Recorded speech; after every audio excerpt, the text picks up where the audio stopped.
এখন ভেন্ডি রান্না করব। 500-র মতো ভেন্ডি নিয়েছি। একদম সিম্পল রান্না করব। নুন হলুদ দিয়ে ভেন্ডিটা একটু ভেজে নেব। কালো জিরে, কাঁচা লঙ্কা ফোড়ন দিলাম।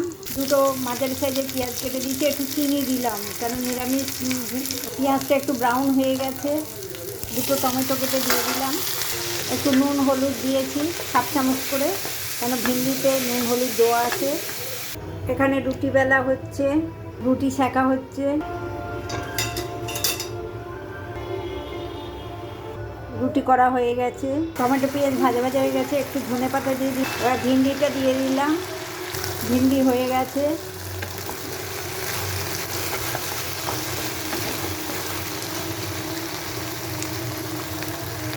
ভিন্ডির তরকারি আর রুটি রাতের খাবার আমার কমপ্লিট।